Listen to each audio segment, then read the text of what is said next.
Good morning. My name is Mark Baldassare, and I am the President and CEO of the Public Policy Institute of California. Thank you for joining us today.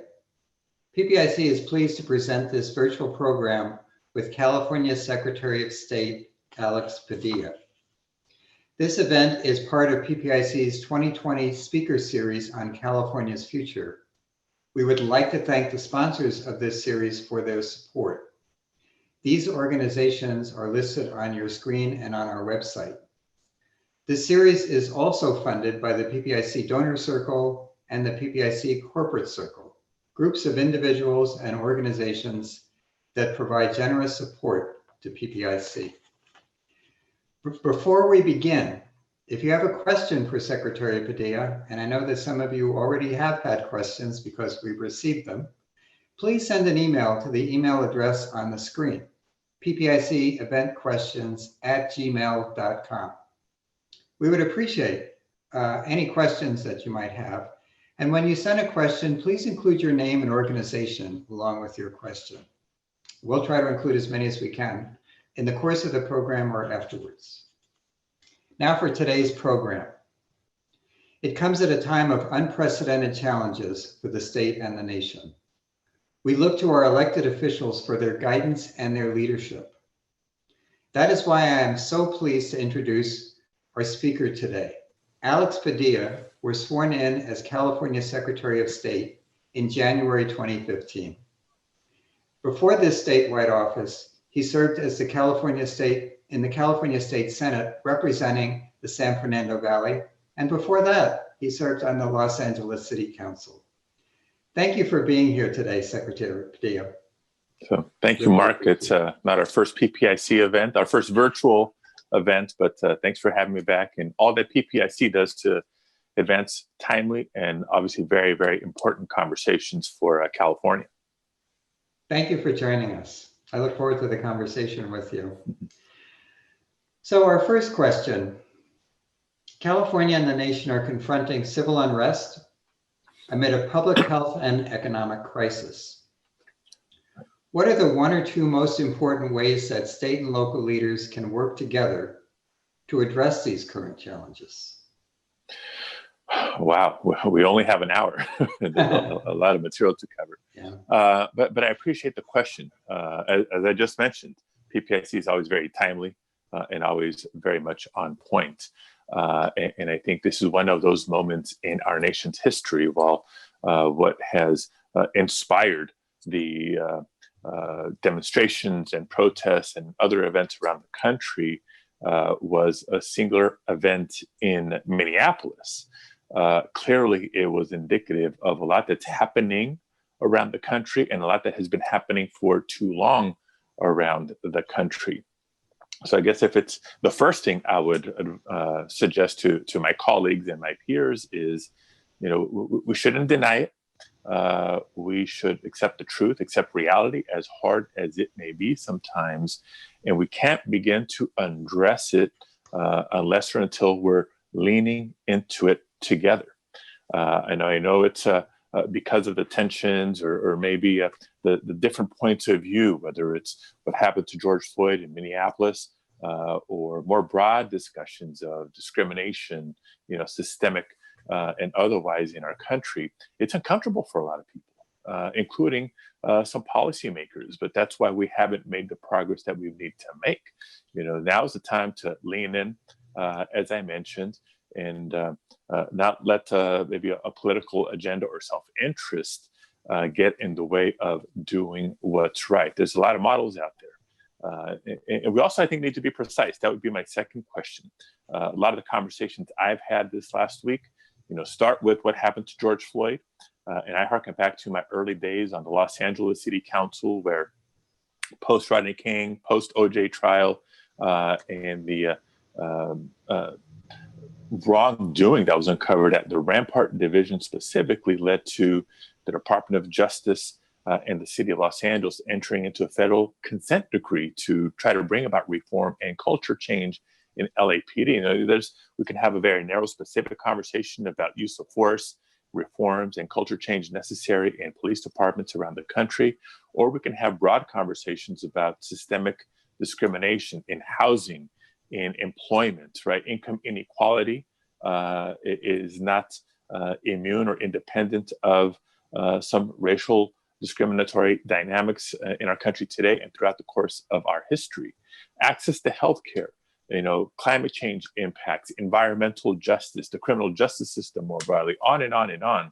So as uncomfortable as it might be, I think one of the silver linings of the killing of George Floyd, because that's what it was in my opinion, is that it has brought all this to the surface in a way that I haven't seen before. And I'm truly hoping that at all levels of government, not just the federal, but at the state and local governments across the country, we take this opportunity to make some of these bold steps and changes that are long overdue. Thank you. And I know it's very early in the process, but is there anything that you've seen in the last week or week and a half that gives you hope for positive movement?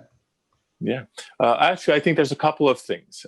First and foremost, the press, they don't always get it exactly right, but having observed similar instances and responses to similar tragedies in years past, for the first time that I can tell, people are making the important distinction between people who are peacefully protesting and demonstrating and exercising their First Amendment rights, not just in Washington, D.C. in front of the White House, but in cities across the country, versus others that are frankly exploiting the tense environment that we're finding ourselves in for looting and other unlawful activity.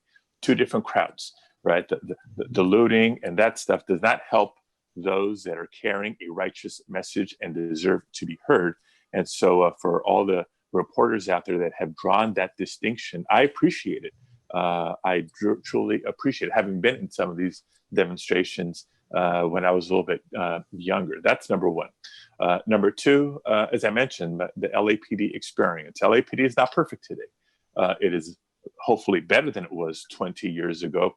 But the point there is there's a model of reforms that are proposed, that can be implemented, and that we can measure their effectiveness and continue to try to build upon that.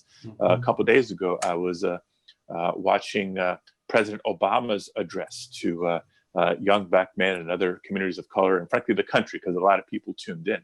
And he proposed a checklist that several cities have voluntarily signed up through My Brother's Keeper of the kind of review of your policies and practices, not just through public safety agencies, but as a city. That's a helpful guide. So there's a lot of constructive stuff out there. And I also appreciate President Obama's message about it's not an either or. It's not about demonstrating or protesting today versus political activity, including voter registration and voting in November.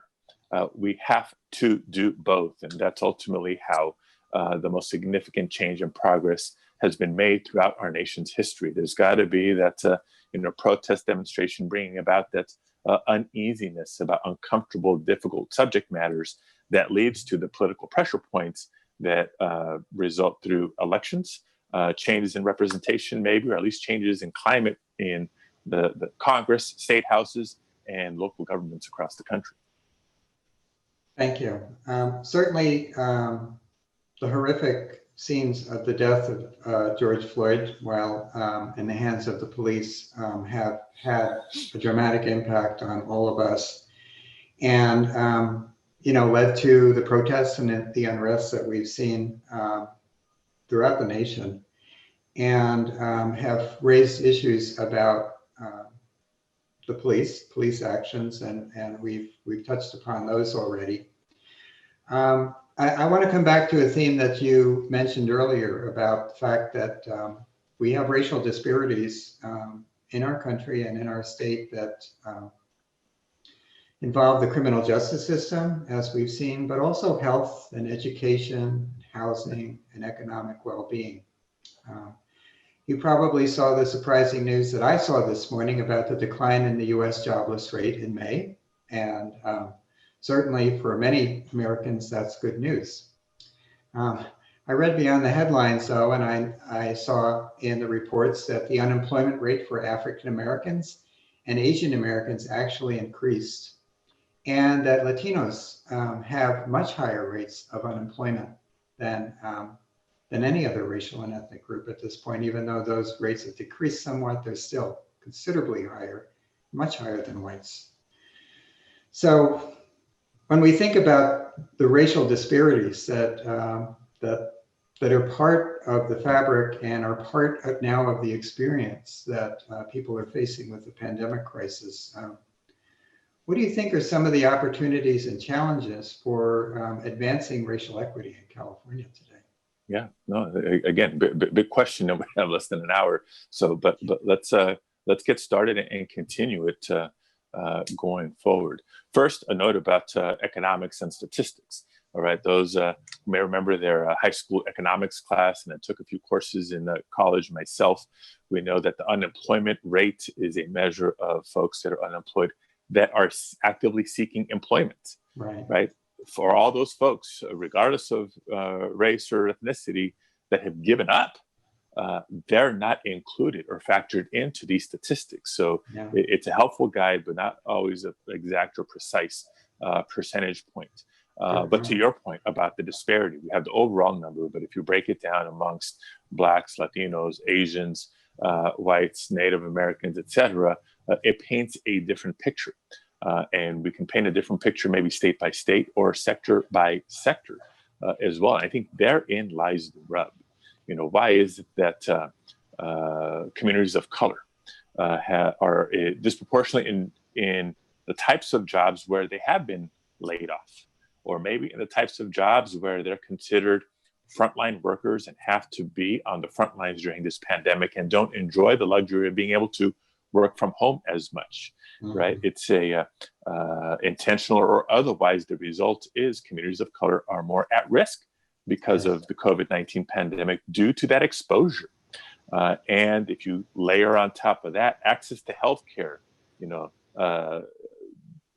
sort of their public health overall, pre-existing conditions, respiratory issues, diabetes, etc., and now coronavirus on top of that. You know, so it's this layering effect of a number of other indicators that, as I mentioned, if we're going to lean into it, we have to acknowledge it, and we have to start with the truth, with data and information.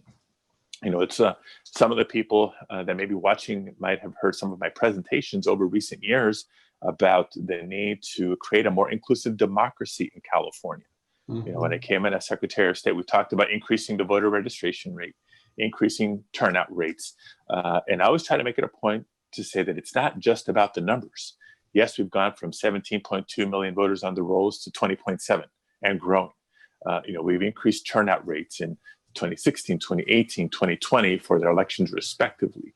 It's not just about the numbers, because if we stop and look at who it is that tends to be eligible but unregistered, or who it is that tends to be registered but a very infrequent or occasional voter versus somebody who votes every single time, it's those same voices, lower income communities, communities of color, young people, especially, those are the voices that we need to try to uplift. Because if you look at a map of California and put red dots on those lower civic participation communities, and then you look at a map of California and you put red dots at where type 2 diabetes is concentrated, or air quality is bad, or schools are underfunded and underperforming, et cetera, et cetera, et cetera.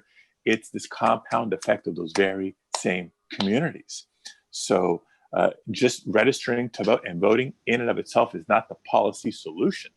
But I would venture to argue that increasing civic participation is part of getting to the solution, because when our democracy is more inclusive, the results of our elections better represent the people, either in the representatives that are elected and or the policy priorities and actions that are taken by as a result at all levels of government. So the measures we've taken to increase registration and turnout, I think, has uplifted the voices that most need to be uplifted. And at the end of the day, we go back to, again, high school government class. Our democracy works best when as many eligible people participate. Yeah, that's a very good point. And civic participation which has been one of your themes in your time as Secretary of State, is an important opportunity this year. So if we think about our state legislature and what they're grappling with right now in terms of the budget deficit and just trying to pass a budget with decreased revenues and greater needs. Are there any specific actions you think that can be taken this year in our state that will set a course for a better future, aside from the work that you're doing around civic participation? Right, and let me just make a pitch for the census as well. Another area where designated hard-to-count communities in the census fit the same profile that we have been discussing. So we need every Californian to participate in the census and every eligible person registered, voting, and making their voice heard this November. Look, the legislature has its a daunting task here when it comes to the budget. I was in the state Senate during and after the foreclosure crisis, right, during the Great Recession. These are not easy decisions that are going to be made here as to how we stay afloat. I think they've been creative and responsible in mitigating some of the harm that will come to communities across the state of California. So just based on those experiences, I think twofold. One, yes, trying to minimize the pain and being very conscious as to the numbers, right? We have to balance a budget, but how we do that is important. Is it in education, healthcare, infrastructure, the various segments of the California state budget? But balancing the budget alone is not the solution. We have to look at how then those dollars are being spent. As an engineer, sometimes I was trained as an engineer. So sometimes that thinking, the 3 E's I tell my staff, is it efficient? Is it effective? And is it equitable? Yeah.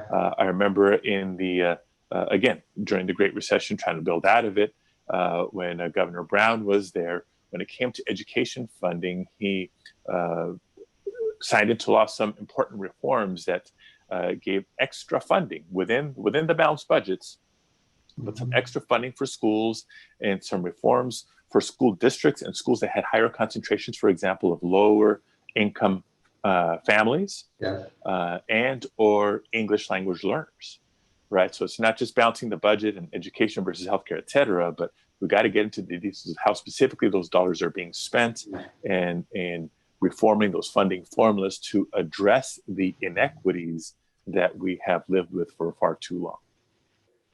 That's a good point. And it's not just how much, but how those dollars are allocated. When you think about the last few months and the crisis that's been ongoing, what are you proudest of in terms of how California has responded? It's I am proud of California. And it's tough to say because look, the impact of the pandemic has been harsh, both from a health standpoint and an economic standpoint. Yeah. But if you look at the size of the California population, right, we're the most populous state in the nation. We're also the most diverse state in the nation, which means we're the most vulnerable state in the nation when it comes to COVID-19 and its impacts. A lot of people that have been exposed, a lot of cases that have been confirmed. It's a big number in California, and far too many people who have died as a result of COVID-19. But if you look at our numbers per capita, and you compare our numbers to New York, to New Jersey, to Michigan, to Massachusetts, and others, we're actually doing a heck of a lot better. And yes, I'll give credit to Governor Newsom, our public health directors, and other state and local leaders. But the biggest credit I give is to Californians, because it has been frustrating. We have maybe been impatient or uncomfortable to abide by stay-at-home orders, having to wear masks when we're outdoors, can't grocery shop the same, and all those things. But it's been our collective cooperation that has kept the numbers and the curve as low and as flat as we've seen in California. We're not out of the woods yet, not by any means. But if I'm proud of anything, I think it's been that we showed that California can and step up to do what's right when necessary. And now we're going to have to work together to figure out what the new normal is going to be, at least until there's a vaccine. Thank you. Yeah. And it has been remarkable how Californians have responded. And notable in the polling that we've done during this crisis that. And maybe one more specific nod, and there's some personal bias here as well, for all the parents who abruptly adjusted to homeschooling. My hat's off to you. And I think our hat's off to teachers, because we now have a even better understanding of what it is to be a professional educator in California public schools. I thank my wife each and every day. She's the lead teacher in our household to our 3 growing boys.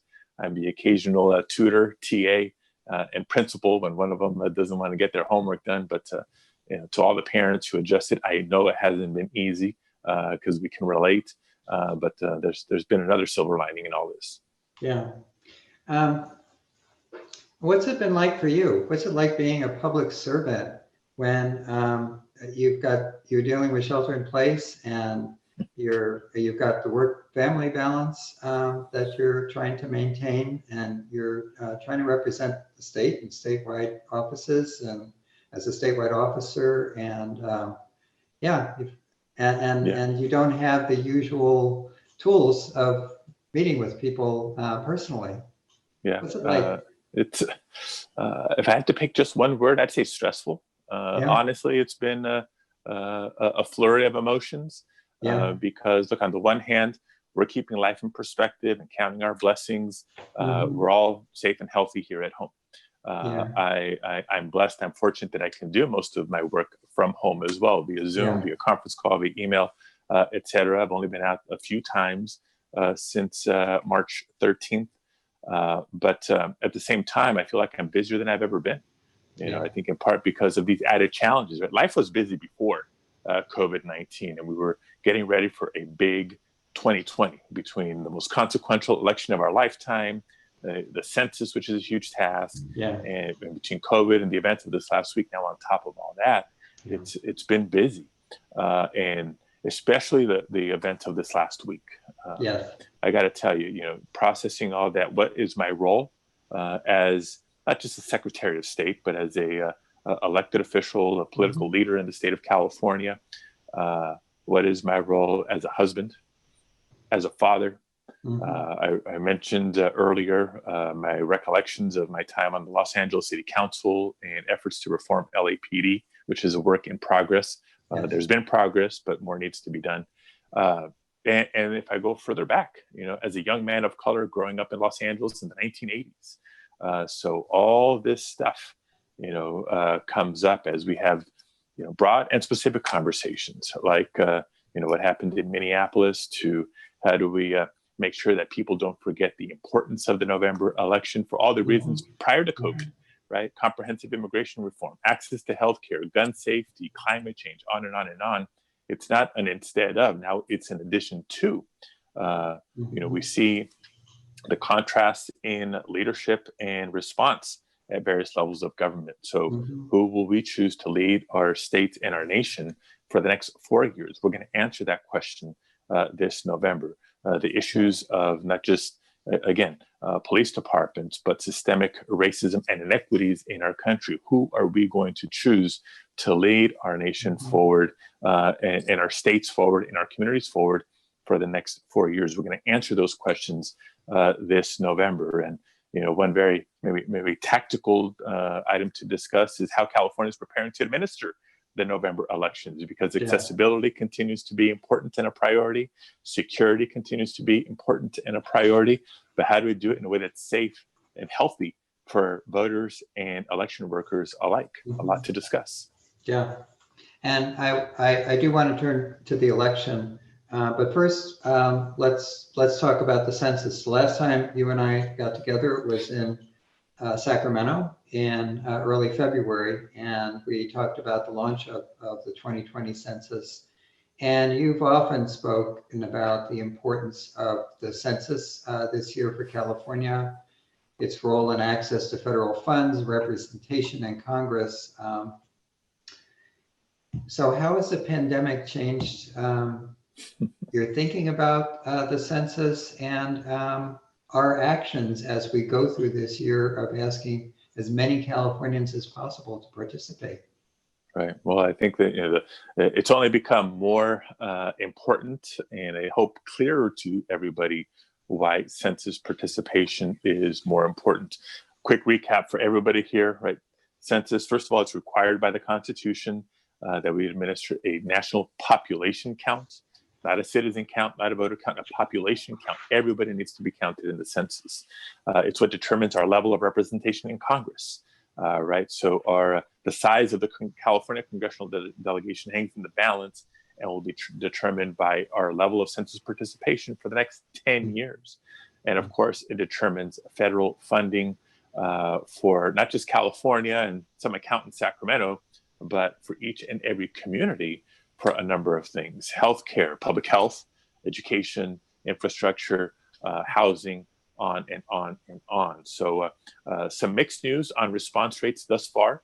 The good news is California is actually above the national average. We're just shy of 62% of households in California having responded to the census as of now. So ahead of the national average is good for California, but it's still a far cry from where we were at this stage 10 years ago. So we have a lot of work to do. And it's understandable, right? A lot of the outreach and assistance efforts, either by the Census Bureau or a lot of community advocates and partners of the California Complete Count Committee have been halted or have had to retool because of COVID-19. So no more, big community health fairs and door-to-door canvassing that's been going on. A lot of the outreach has transitioned to digital.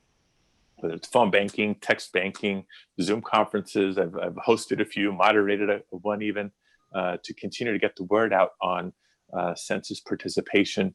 Good news is, as we discussed in Sacramento at the event several months ago, for the first time, we can participate in the census on paper with a paper survey, or online, or by phone. And by phone is how many of the languages other than English are accommodated. But we got to continue to get the word out. So every time you talk to a family member, a friend, a neighbor, a coworker, it may feel awkward, not for those of us in the organizing business, but don't forget to ask, hey, by the way, did you fill out your census form? And if everybody tells you yes, great. But I bet you're going to come across somebody who hasn't done it yet, and that reminder may be what gets them to do that. Point them to mycensus2020.gov, mycensus2020.gov.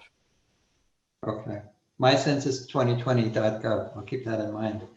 And what do you think about these discussions about delaying the various census timelines? Where do you come down on that? Yeah, I mean, it's not surprising. Again, the COVID-19 pandemic is unprecedented, and so have the impacts both on the health and economic side of it all. So the deadline for self-response has been extended. I think that was smart. That was good. So we'll continue to push families to participate through October. There's only been chatter, though, about whether the back-end deadlines to submit the data to the administration in February will be extended or not. How do you feel about that? I think if there's still an opportunity to complete the census, we have to do that, because it's not just about submitting the census, some federal responsibility, and we're done. Let's also keep in mind, census data is what informs the redistricting process, right? And so under normal conditions, the census would be done in 2020, data submitted early 2021, and then state and local governments utilize that to redraw political boundaries, to level out populations, right? Voting rights are related to redistricting, one person, one vote, and then have those new districts in place for the 2022 election cycle. So a significant enough delay in the census will cause delays in redistricting and could impact our opportunity to vote in fair districts in 2022. So that's a concern of mine. I'd be open to a delay if and only if it was absolutely necessary, given the public health environment in the country come this summer and the fall. All the more reason to keep hanging tight with these public health directives. The more we reopen too quickly and people don't abide by the safety guidelines, the higher chances of that second wave or a third wave and a bigger second wave or third wave impacting not just the census, potentially a lot of other things in our society. Mm-hmm. Thank you. Yeah, one of the questions that I'm just reading that came in from the audience, and by the way, others in the audience, who have questions, please send them in, was exactly on this topic of extending the deadline and how it will impact redistricting, which of course brings us to discussions around our upcoming election, which is, as you've indicated, very, very consequential election for California and the nation. California is dramatically expanding vote by mail in the November 2020 election in an effort to ensure that balloting is both safe and fair. So what are the keys to getting this right and in turn instilling public confidence in our state's system of elections? Right. So again, we entered 2020 knowing this was going to be a big election year, a lot of energy, excitement, and otherwise as we were getting ready for it. And let me start with the March primary because Okay. we voted on Super Tuesday. It was just before the pandemic reached a point where the stay-at-home orders were issued and all of that. If March is a measure, I say the state of our democracy is strong. We enter Super Tuesday with record registration, nearly 20.7 million voters on the rolls at the time. And we had, I think, a record turnout. I mean, certainly a record in terms of the number of ballots cast, more than any other primary in California history. That's great news, right? That more inclusive democracy I was talking about earlier. We had turnout of eligible voters, highest level in nearly 40 years. And I'll make a plug for the counties that adopted the Voters' Choice Act. 13 of the 15 exceeded that statewide turnout rate. So the health of our democracy was strong. Then COVID happened. And we immediately started to think, okay, if this is going to linger, and everybody from Dr. Fauci on down says there's going to be ongoing risks and measures that we'll need to take, then how do we best prepare for November? So my office convened a lot of stakeholders, not just legislative representatives, the governor's office, but the 58 county elections officials, advocates, and others to have this conversation about how to best approach November. And you know what came out of that, Mark? It was an acknowledgement that the same policies that California has championed to increase access to the ballot make even more sense during a health pandemic. Yeah. Starting with registration. All right, you can't vote unless you're registered first, and there's no healthier, safer, physically distance appropriate way to register to vote or update your registration than to do it online. California's had online registration for many years. We also have a tool, by the way, where people can verify their registration status. voterstatus.sos.ca.gov, or all of our tools are going to be at vote.ca.gov. But we're going to be encouraging voters to verify their registration, make sure their information is current. If they need to make any updates or register for the first time, go to the Register to Vote tool. So that's registration. And by the way, the ongoing benefits of automatic registration, not just adding numbers of new voters to the rolls, but everybody who has applied for, renewed their driver's license, their state ID, or changed their address at DMV is updating the registration record in the process of that as well. So that's all been good. For actual voting, as I'm hoping you heard several weeks ago, the governor issued an executive order we were the first state in the nation in response to COVID-19 to say, you know what, let's just send every registered voter a ballot in the mail in advance of the November election. A lot of people did that on their own, becoming permanent vote-by-mail voters. A lot of counties that transitioned to the Voters' Choice Act were doing it already. But this means everybody, every voter in California will receive a ballot in the mail in advance of the election. I think true leadership, especially as we see the debates about vote by mail and whether or not it should be expanded or how in other states, some states pushing for it, running up against litigation, some states fighting it. Some states saying that, we're going to be bold and send applications to vote by mail to every voter. California is just cutting to the chase, putting a ballot in the hand of every registered voter in advance of the election. but we're not calling for an all vote by mail only election. Okay. Right. In the first executive order, and it was clarified in a more recent executive order, California is committed to maintaining as many safe in-person opportunities to vote as possible, both on and before Election Day. Right. At the end of the day, the formula is simple. More people who vote by mail or vote early in person means shorter lines, smaller crowds, and a safer space for everybody who shows up on Election Day, voters and poll workers alike. I think it's just, frankly, the right thing to do. Mm-hmm. And no, it's not partisan. It's about voting rights. It's about public health. That's what this is about. And I'm hoping other states follow suit. Thank you. One of the questions that came in from the audience earlier was, and I'll read it, but then I want to provide a little background on it too. In light of the political rhetoric coming out of the White House related to vote by mail, how do you educate Californians about the security and integrity of the voting process in our state? So before you answer that, I just wanted to mention something I read in a New York Times piece that came out on Monday, something that the Attorney General Barr had to say about what was referred to as a new theory that foreign governments might conspire to mail in fake ballots.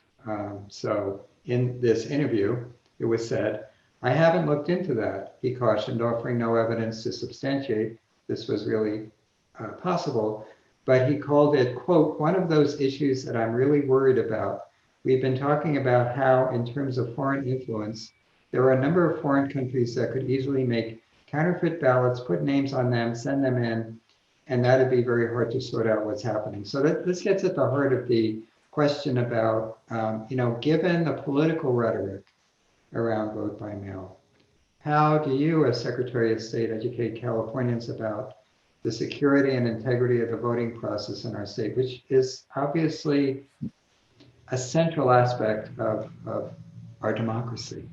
Right. And look, voter education is key, right? We talked a lot about registration. We talked a lot about turnout and participation, but voter education is key alongside those. But let's call, let me start breaking it down for you here. These attacks, whether it's by Barr or Trump himself on vote by mail, are flat out wrong. Right. Number two, they're hypocritical. Trump himself is a vote by mail voter. He's trying to undermine confidence in vote by mail at every turn. And I think they've been blunt in their political talk. They're not even saying it behind closed doors now. They're saying it openly and publicly. Vote to either re-election chances or their party, et cetera. And frankly, it's also offensive, not just to me, but the 58 county elections officials who take pride in the integrity of the elections that we administer here in the state of California. So I go on and on about all that. But here's the truth when it comes to vote by mail. It's been proven, it is secure, and it is not just convenient for voters, it's the right thing to do in light of a health pandemic. We have a long history of vote by mail, not just here in California, but in several states, in blue states, in red states, and in purple states. So people should have confidence in vote by mail, know that there's several measures in place to protect the integrity of the vote by mail process, beginning with signature verification. Right? Anybody who's voted by mail knows that when you finish filling out your ballot, you place it in the envelope, you seal it, and you're supposed to sign the envelope. And when that ballot arrives at the county, one of the first things those elections officials do is check the signature on the envelope with the signature on file with your voter registration, one of the many measures that's taken.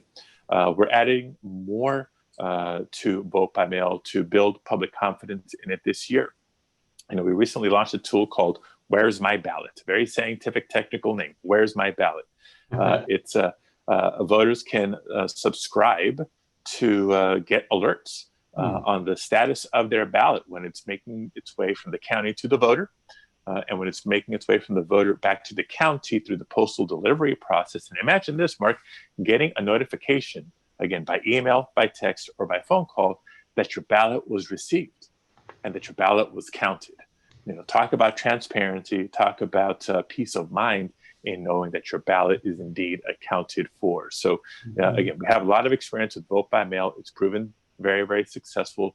We do take allegations of voter fraud seriously, but these baseless attacks, these flat out lies from the president are not only wrong and false, but they're dangerous.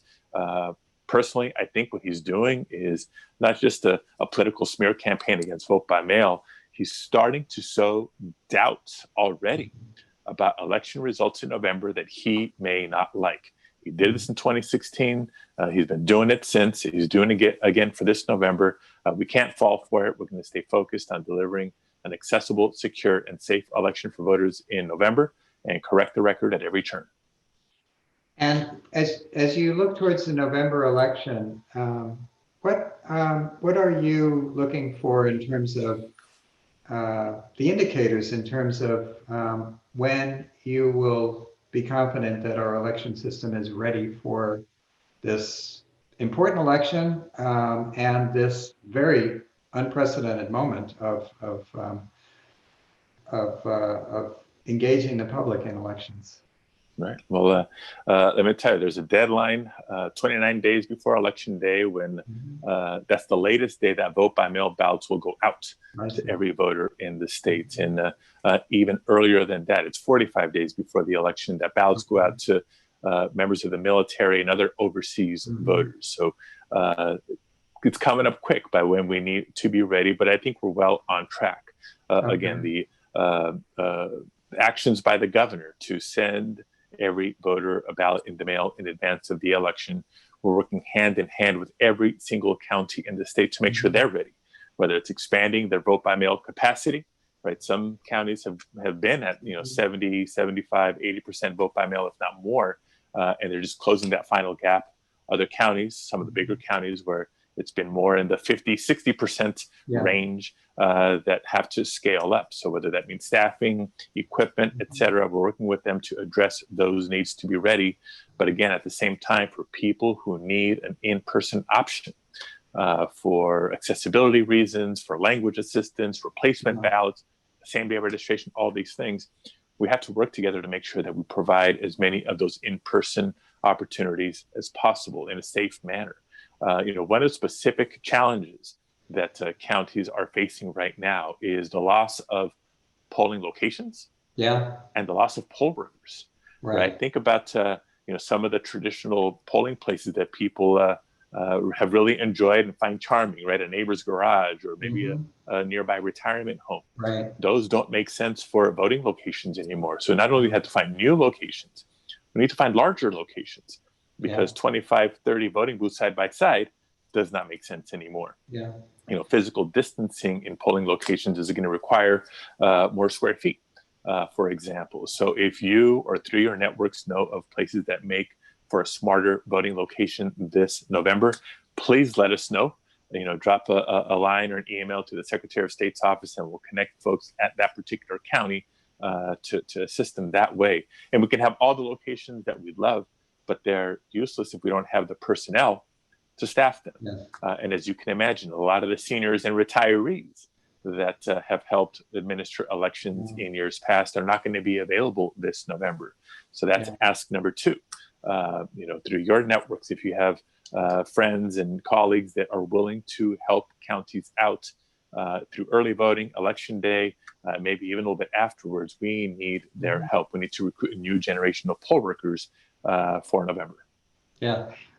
So the one issue that came up in March around the primary, which seemed like it needed attention, was the state's largest county and the nation's largest county, Los Angeles, and my home county, and your home county. So what specifically did we learn from the March primary, and how is that being going to be factored into whatever plans are made for Los Angeles, because it's by far our largest county and will impact voter turnout statewide, let alone wanting to represent people in the largest county. Exactly. Well, look, I think the county has learned a lot from that March experience. We shared our observations and our data with them to help inform changes for November. This was all happening even before COVID. Right? I think it was the day after the election that I called for Los Angeles County to change some practices for November. But let's put this in context, and then we'll specify in LA County. 58 counties in California. In 57, things ran pretty smoothly. 15 counties in California, representing more than half the state's electorate, had migrated to the Voters' Choice Act. In 14 of those 15 counties, things ran smoothly. It really was a LA County specific issue. And one of the major things that happened is, given a legislative exemption, they did not mail every registered voter a ballot in advance of the November election. They did move to not just a new voting system, but the vote center model. And I remember going on day one that those vote centers were open to vote. I think for a lot of voters in LA County, the experience was a good, positive, smooth one. If you voted by mail, you didn't even notice the difference.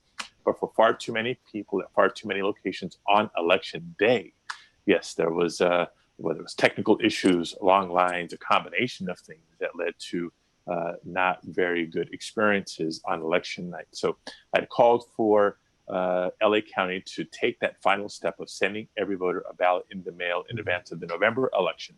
The LA County Board of Supervisors voted to direct the registrar of voters to do that. And then as coronavirus is hitting, that's just happening for the entire state now. So I think that's a big piece, a big believer in the Voters' Choice Act, but it works best, it works ideal. It's designed to work.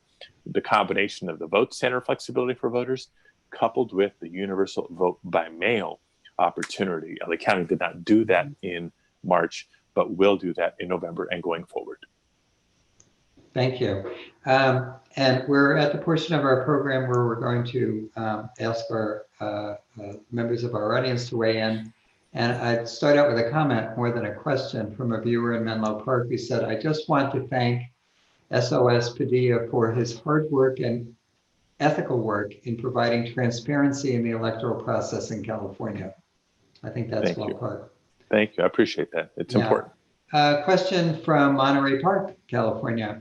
I'm a full-time working career woman, mom, and Loyola Marymount MBA candidate. Question, given the current environment around social and public health, aside from voting, what recommendations do you have for Californians who want to help and make a positive difference during this unprecedented time? Right. No, that's great. That's the spirit of California, right? I'll do my part, but what more can I do? So register, vote, help spread the word. Voter education about these changes and opportunities in November are going to be key. Help spread the word on the census, those sorts of things. I mentioned, the county is going to be looking for poll workers. If that's of interest and you're willing, we can sign you up. We'll give you training and PPE because that's going to be a part of the November in-person voting experience. But I think for additional opportunities, look, no shortage of organizations and community efforts out there that could use your help. One central point, and this is a good resource for everybody, Cal Volunteers, right? Governor Newsom has set up Cal Volunteers, a sort of repository of volunteers who are looking for opportunities to help and entities in need of volunteers. So if it's not election specific that you want to focus your energies on, go to Cal Volunteers and find more opportunities there. That's a great suggestion, Cal Volunteers. Here's a question from from an administrator at Fresno State University. First, Mr. Secretary, thank you for your leadership providing equitable voting opportunities for all Californians. Fresno State was one of dozens of voting centers in the March primary. As we consider participating in the November election, what safety guidelines, if any, will your office be providing county election officers for vote centers? Or will that be up to each county to implement? That's a great question and a smart one. And it's going to be both. It's not an either or. So know a couple of things. The very reason why we're sending everybody a ballot in the mail, but still providing not just in-person voting on election day, but early, is because unlike Wisconsin, we will not put California voters in the position of having to choose between their health and their right to vote. Right? They're not mutually exclusive. They have to go hand in hand.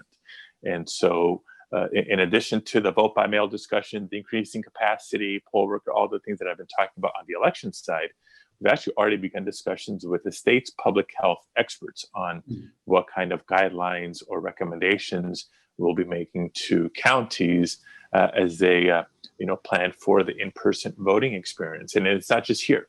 I'm in touch with my colleagues across the country on the same questions and topics. We voted March 3rd, but there's been a number of other states that have had their primaries since. And we're going international through the National Association of Secretaries of States. We've had sessions with elections officials from Israel, from South Korea, right? Other countries that have had elections during this global health pandemic to try to learn from others and bring those best practices home. So I think how it manifests itself is it may be county by county based on COVID conditions for that particular county and advice from a county public health officer for their county. But at a minimum, expect to see, rubber gloves, hand sanitizer, masks, standing 6 feet apart, all the basic distancing recommendations that we've been given. Those are going to continue. If there's anything further, whether it's temperature checks or things like that, that may go beyond, I wouldn't be surprised, but it'll be a little bit more county by county. Yeah. Here's a question about something, part of your time as Secretary of State has been spent in getting youth registration to take place. And one of the questions that came in, what pivots does the Secretary of State's office recommend for youth voter registering during the COVID-19 limitations? I guess given where we are with schools, right? Especially high schools in this case. Exactly. And trust me, anybody who knows my whereabouts around the state knows that one of my favorite events or activities is to visit high schools, especially during high school voter education weeks, to try to get that enthusiasm, the energy by young people and channeling it into voter registration and pre-registration. So similar to why we're here virtually, we can't do the pep rallies and assemblies right now, but we're still trying to get the word out through high schools, through student organizations and school districts. I've recorded just a few, commencement addresses or messages and incorporate voter registration into those as well.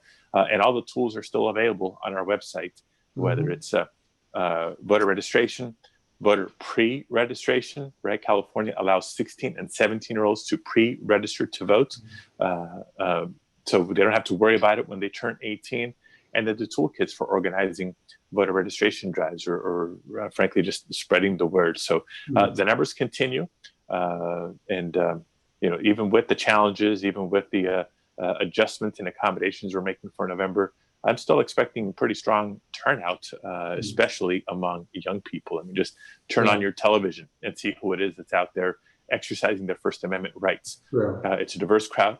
It's a lot of young people there. And I think they're going to channel that appropriately this November and beyond. Yeah, thank you.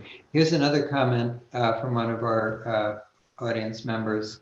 The U.S. With the U.S. Citizenship and Immigration Services shuttered for 2 months and just getting around to opening its offices, how concerned are you that people waiting to become citizens will do so in time to vote in November? Yeah, no, that's a good question, and we're actually looking into that. As you know, it's a federal agency, not a state agency, but it's a big one for me because I've made it a point to accept a few invitations and invite myself to a few ceremonies over the years to address these, emotional, inspiring crowds of 1,000 people or more at a time becoming United States citizens.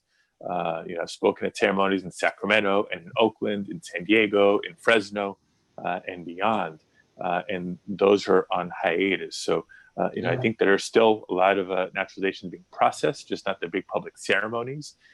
So we got to get the word out. Anybody who takes that oath, even if it's on election day, they are immediately eligible to register and to vote, whether it's online or same-day registration. I think there's still going to be that big voice and that big impact. Yeah. So I wanted to ask you a question about, not about the elections or census, and as if you don't have enough to do in these times, you've developed a state archives called the California COVID-19 Archive. So you added another project for yourself to do at this time. And I wasn't aware of it before doing the research for talking with you today. And could you talk about what this project is about and why you think it's important? Sure. I'll tell you one of the reasons why it's important, just a little bit of historical context. Again, an elections story. with COVID-19, people wonder, what does that mean for November? Political chatter about, well, maybe somebody's going to want to cancel or postpone the election in November. If we look throughout our nation's history, we have always honored Election Day. We've gone to vote in times of peace, in times of war. We've gone to vote in good economic times, during economic recessions, even during the Great Depression. Election Day was held, our democracy rolled on, and during prior flu pandemics, right? The flu pandemic of 1918, a little bit more than 100 years ago. So that got me just thinking about, there's a lot that we can and should learn from our own history. And one of the lesser known functions of the California Secretary of State, elections gets a lot of the attention, business filings, et cetera, is also the custodian of the state's archives. Now, don't worry, we have a professional chief archivist that runs that operation.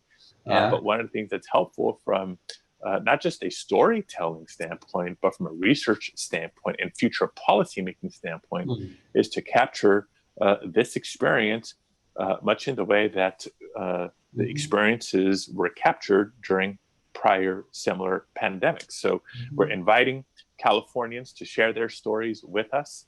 Go to our state website, sos.ca.gov, and you'll see that banner at the top here where you can click on there, share your COVID experience. So many layers to it, as we've been talking about. What does it mean for health? What does it mean for economic impact? What does it mean for rebuilding our economy? And now the pressure points for the unrest and the messages that we've heard over the last week, and specifically the righteous demonstrations and protests during this COVID-19 experience. There's a lot of stories and perspectives layered in to the last 90 days and going that we may not know exactly how it will be helpful, but we know it will be helpful for future Californians.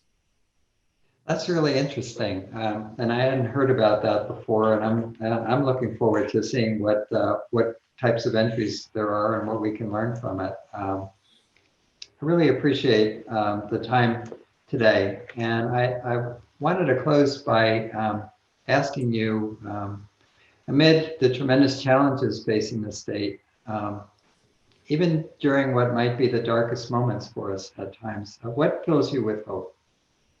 What fills me with hope? It's the American dream and the California spirit. Something as we put the boys to bed, my wife and I, much more often than not, are talking about that same thing, right? Decompressing from the day, the news of the day, the observations of the day. A lot of tough times, a lot of challenges, a lot of difficulties. But if we think back to our history, we've been through some dark chapters before in California and across the country. And through it all, not only have we come through it, but much more often than not, we come through it a little bit stronger, a little bit better, a little bit more resilient. It's sometimes hard to see when we're in the thick of it.